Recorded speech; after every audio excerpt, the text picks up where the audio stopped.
guys here with Jacob Skepis from JPS Health and Fitness and our new head of education, Mr. Joshua Cakitaki. Did I say that right? Yeah, that's right. I said it right. You got it right, guys. Okay, so we're going to do a little video on the squat because everybody goes to the gym and you'll see a lot of people squatting, but a lot of people don't question why they're squatting. So that's what we're going to do today. So the first thing we're going to discuss is, do you need to squat? Yeah, well, that's a great question.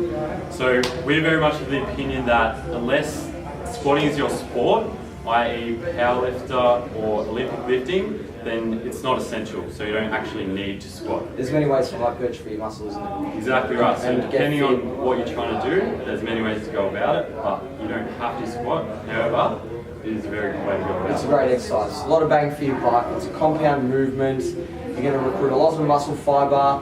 It burns a lot of calories. It's a great exercise. But the next thing we're going to discuss is, why do you even program them? So thinking back to the law of specificity and the principle of SAID, so specific adaptations to impose demands. What stimulus are trying to get out of your training? And if it is hypertrophy that your goal is, there's many ways to hypertrophy muscle, as we said, and the squat isn't necessary. So thinking about why you're actually squatting in the first place. Are you trying to build strength? Are you trying to build muscle? Are you trying to just be fit and train the legs? Think about why you're doing an exercise. And then that should tie in with what variations you're doing. So what are some variations? So there's plenty of variations that you can run. Obviously the first one's being back squat or front squat. If we go further into the back squat, you can even go high bar, low bar. Those are the main ones. You've got things like a goblet squat where the load's in the front as well. You've got things like a zercher where you're actually holding it there. Safety bar squats, yeah, safety bar pistol squats. So there's definitely plenty of different ways to load the squat and different ways to perform it based on why you're doing it in the first place. So you've got to think about the goal.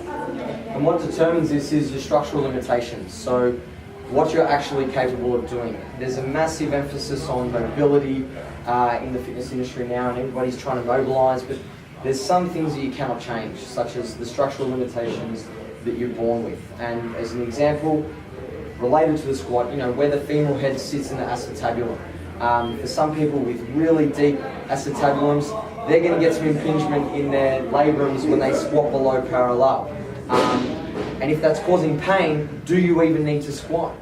Well, that depends on your goal, as we said. So it's really important that you understand the structural limitations that you may have and trying to get the most out of your exercise selection based on that. And that brings us to our next point, which is, how deep should you squat? Again, coming back to the point of it depends.